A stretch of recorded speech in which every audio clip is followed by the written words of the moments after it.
ایک اسکول کی انتظامیہ نے اپنے اسکول کے طلباء کو تفریحی ٹور پر لے گئی۔ راستے میں ان کا گزر ایک سرنگ سے ہوا۔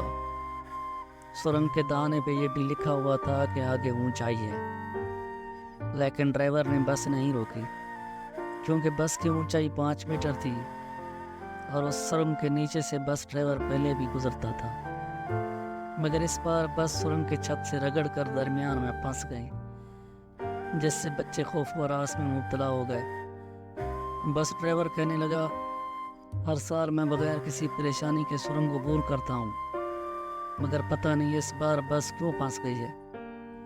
ایک آدمی نے جواب دیا، اب سڑک دوبارہ بنائی گئی ہے، اس لیے سڑک کی سطح تھوڑی بلند ہو گئی ہے۔ وہاں رش لگ گیا۔ ایک شخص نے بس کو باہر نکالنے کے لیے اپنی کار سے باندھنے کی کوشش کی، لیکن ہر بار رگڑ کی وجہ سے رسی ٹوٹ جاتی۔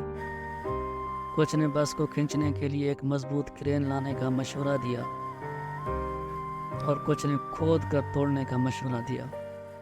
ان مختلف تجاویز کے درمیان ایک بچہ بس سے اترا اور کہا، میرے پاس حل ہے۔ اس نے کہا، پروفیسر صاحب نے ہمیں پچھلے سال ایک سبق دیا تھا اور کہا تھا ہمیں اپنے اندر سے غرور، تکبر، نفرت، خود غرضی اور لالچ کی ہوا کو نکال دینا چاہیے، جن کی وجہ سے ہم لوگوں کے سامنے پھولے ہوئے ہوتے ہیں۔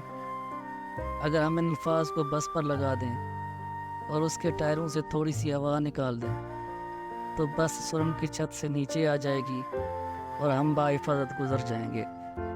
بچے کے شاندار مشورے سے ہر کوئی حیران رہ گیا، اور واقعی بس کے ٹائروں سے ہوا کا دباؤ کم کیا گیا تو بس سرنگ کی چھت سے نیچے سے گزر گئی اور سب باحفاظت باہر نکل آئے۔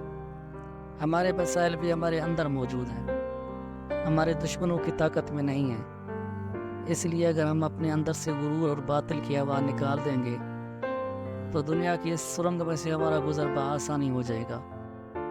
آپ اپنے اندر سے غرور، تکبر، انا اور خود غرضی کی ہوا نکال دیں، معاشرہ اچھا ہو جائے گا۔ اگر آپ کو یہ بات پسند آئی ہے تو اس کو اپنے دوستوں کے ساتھ بھی شیئر کر دیں۔